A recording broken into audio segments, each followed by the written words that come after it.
बिस्मिल्लाहिर्रहमानिर्रहीम।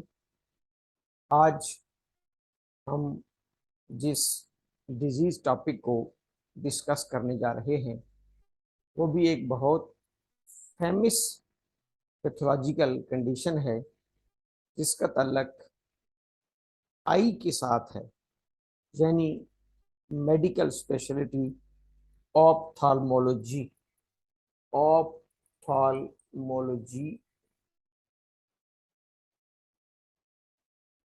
is a branch of medical specialty which deals with the study of eyes। आई की एक disease होती है जिसको कैटरैक्ट कहते हैं। आम फहम लैंग्वेज में इसको मोतिया कहा जाता है, आंखों में मोतिया का आ जाना, जिसका proper name cataract. Basically cataract लातीनी जुबान का लफ्ज है, लैटिन वर्ग है, लातीनी जुबान का लफ्ज है जिसका मतलब होता है वाटरफॉल। वाटरफॉल एक्चुअली कैटरैक्ट है क्या? Cataract is basically a cloudiness और ओपेसिटी। क्लाउडीनेस यानी धुंधलापन, क्लाउडीनेस और opacity in normal transparent crystalline lens of the eye. आंखों के नॉर्मल क्रिस्टलाइन लेंस में धुंधलाहट का आ जाना, धुंध का आ जाना, क्लाउडीनेस का आ जाना, फोग टाइप मटेरियल का आ जाना, ये सारी चीजें कहलाती हैं कैटरैक्ट। इसको वाटरफॉल भी इसलिए शायद नाम दिया गया है कि आंख में, आंख के लेंस में जब ये बनता है तो ये ऐसे दिखाई देता है जैसे एक पानी का ड्रॉप होता है, जैसे एक वाटर ड्रॉप होता है। और जैसे हम ये कह सकते हैं कि दूर से जैसे कोई एक मोती चमक रहा है, वाटर ड्रॉप, उस हवाले से इसको कैटरैक्ट कहा जाता है।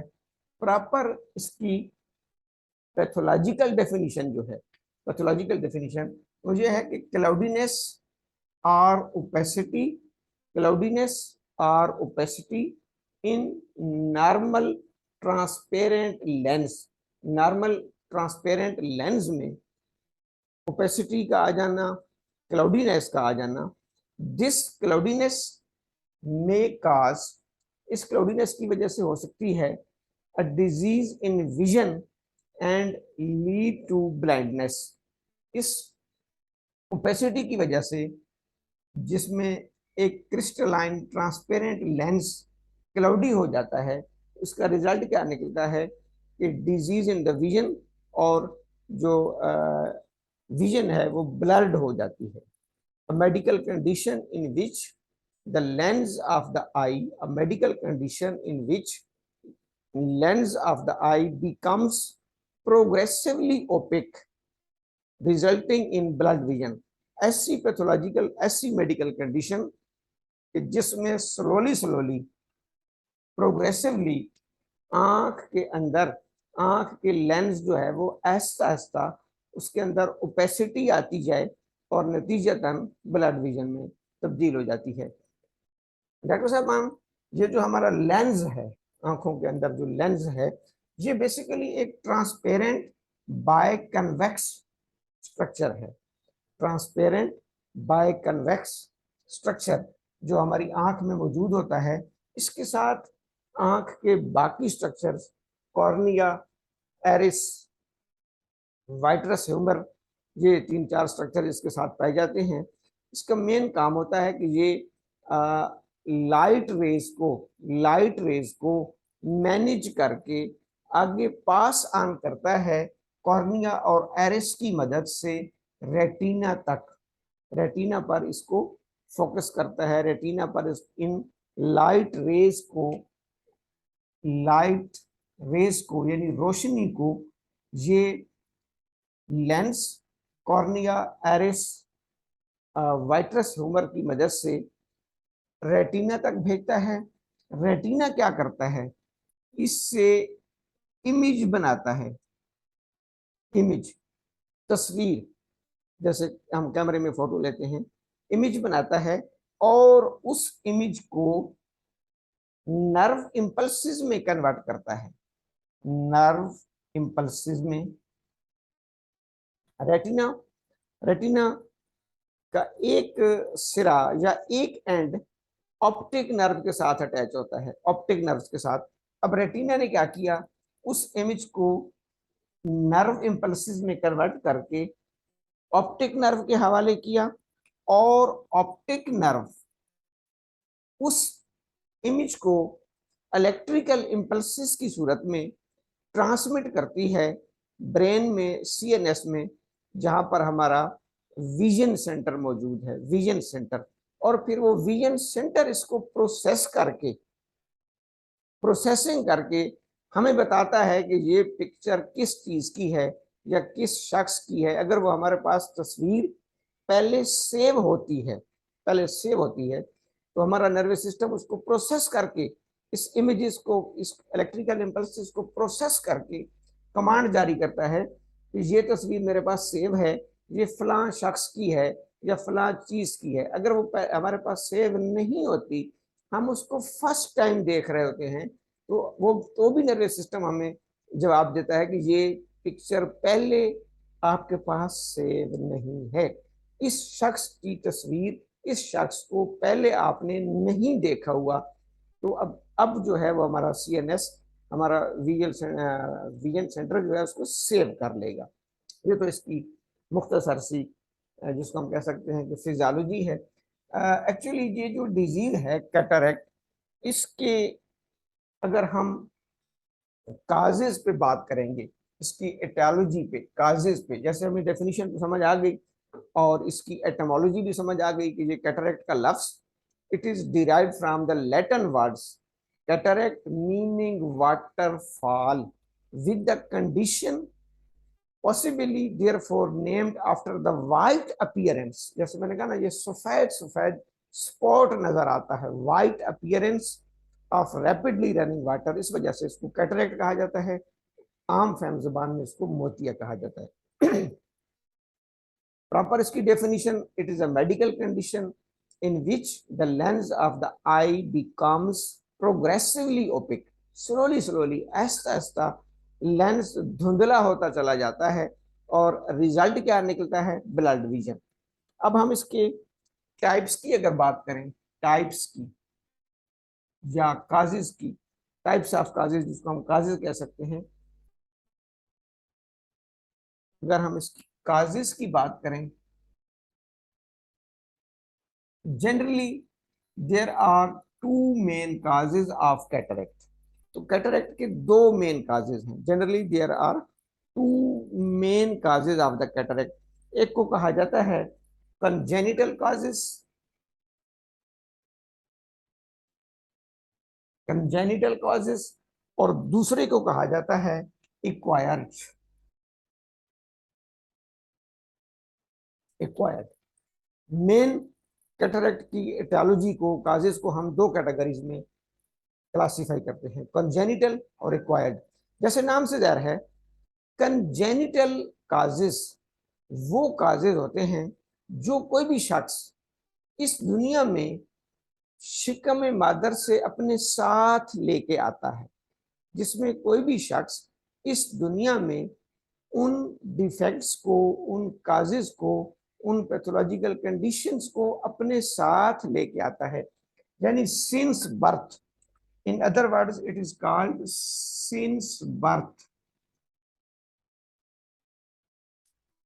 In other words it is called since birth, यानी पैदाइश से ही ये काजेस कोई शख्स अपने साथ लेके आता है, सिंस बर्थ, शिकम मादर से ही। जो होते हैं इक्वायर्ड काजेस, जैसे नाम से जाहिर है, इक्वायर करना, हासिल करना। इक्वायर्ड काजेस का मतलब होता है कि आफ्टर बर्थ, इस दुनिया में आने के बाद, due to environmental factors, due to atmospheric factors, इस दुनिया में आने के बाद किसी भी वजह से, किसी भी वजह से कोई बीमारी लग जाए, उसको हम इक्वायर्ड काज की कैटेगरी में लेते हैं आफ्टर बर्थ। यानी बर्थ के टाइम, पैदाइश के वक्त बिल्कुल वो बंदा नॉर्मल था, उसमें इस किस्म का कोई डिफेक्ट नहीं था, लेकिन इस दुनिया में आने के बाद उसको वो बीमारी लगी है। कंजेनिटल, जैसे नाम से जा रहा है, शिकम मादर से, पिछली दुनिया से, एम्ब्रियोलॉजी, एम्ब्रियोनिक डेवलपमेंट के दौरान कोई फॉल्ट आ गया और वो बच्चा जब इस दुनिया में आया तो वो उस बीमारी को, उस काज को साथ लेके आ रहा है। अब कंजेनिटल काज को फर्दर 3 टाइप्स में डिवाइड किया जाता है। कंजेनिटल काज को हम फर्दर 3 टाइप्स में डिवाइड करते हैं। एक को कहते हैं फीटल ट्रामा, फीटल ट्रामा। दूसरे को कहते हैं फीटल इन्फेक्शन, और तीसरे को कहते हैं जेनेटिक म्यूटेशन।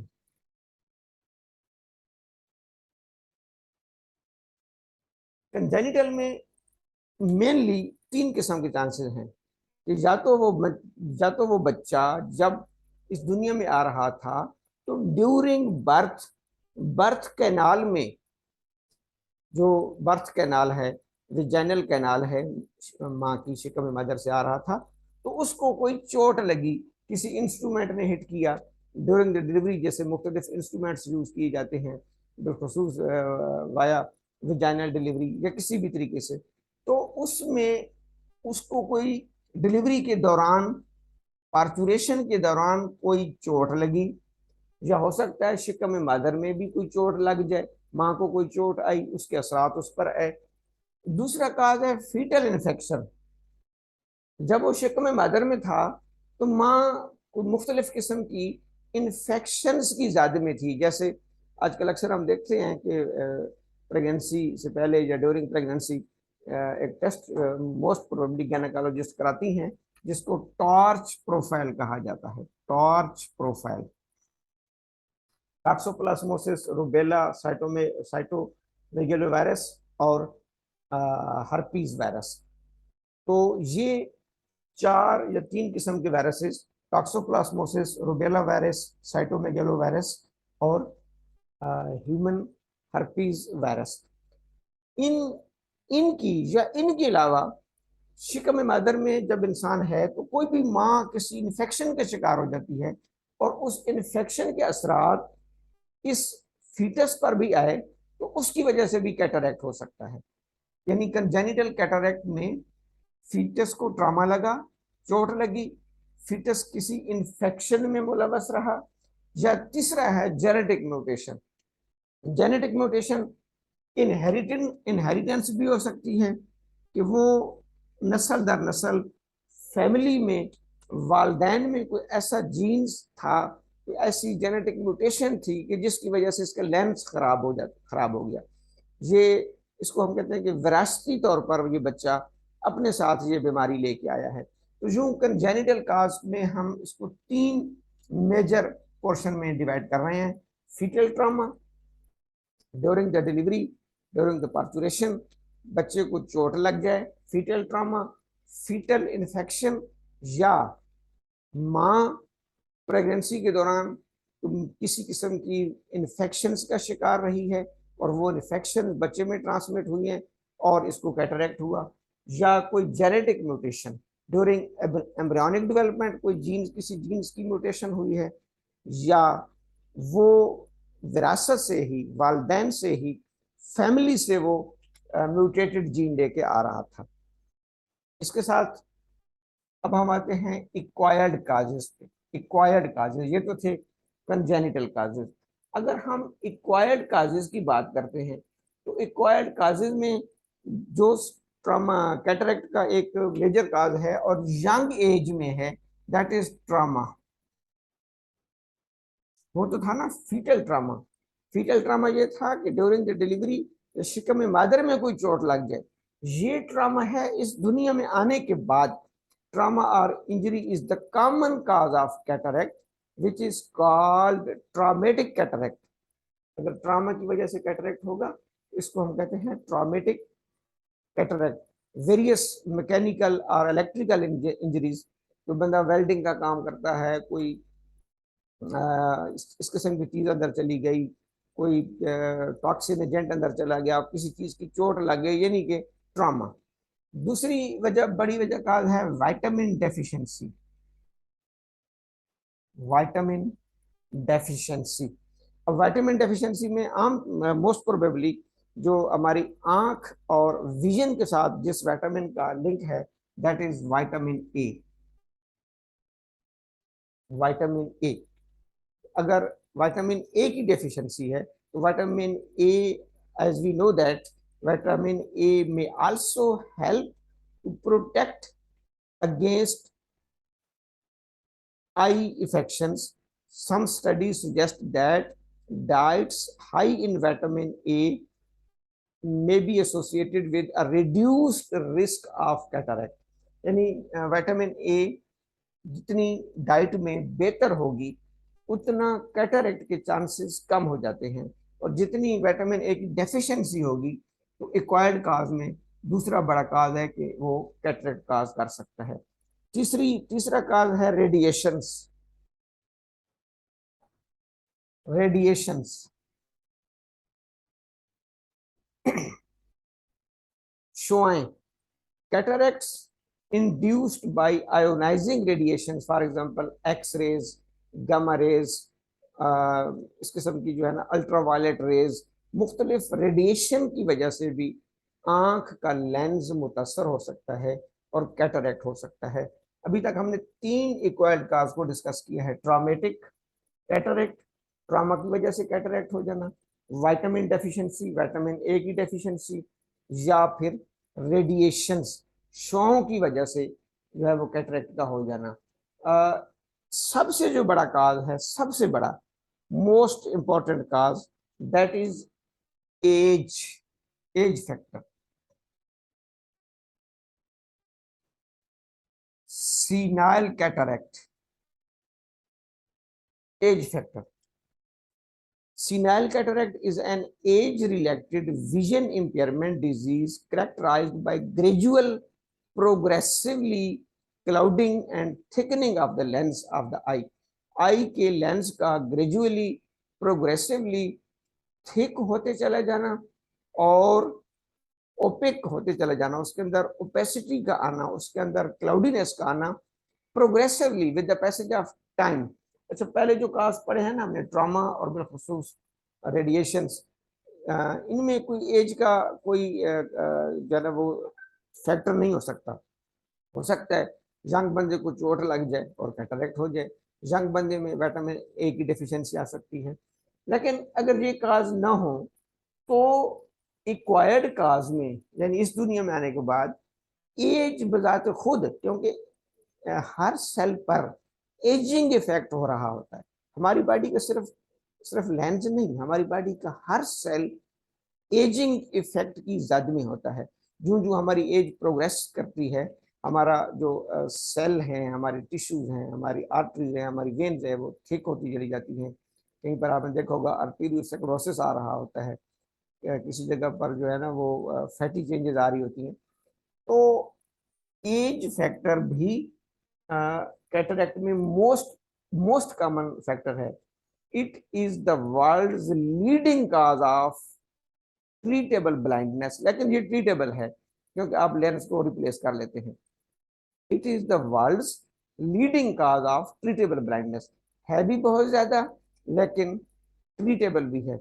इसके अलावा मुख्तलिफ मिसलिनियस आई की बीमारियां, जैसे बार बार कंजक्टिवाइटिस का होना, inflammation of the conjunctiva, dryness of the eyes, आंखों का ड्राई हो जाना, ग्लूकोमा, ग्लूकोमा का होना, या एक काज है डायबिटिक रेटिनोपैथी।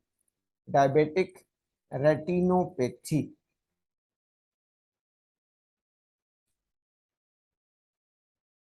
डायबिटिक रेटिनोपैथी, क्योंकि glucose, high glucose concentration diabetes का आंख के रेटिना पे जो है वो बहुत ज़्यादा इफेक्ट होता है। इसके अंदर ये होता है कि बिलखुसूस टाइप 2 में, क्योंकि रेटिना इंसुलिन को रिस्पॉन्ड नहीं करता। हमारी बॉडी के 3 सेल्स ऐसे हैं जो प्रेफरेबली ग्लूकोज को यूज कर रहे होते हैं। एक न्यूरॉन्स, एक हमारा रेटिना और एक हमारे गोनेड्स के सेल्स, स्पर्म्स और ओवा।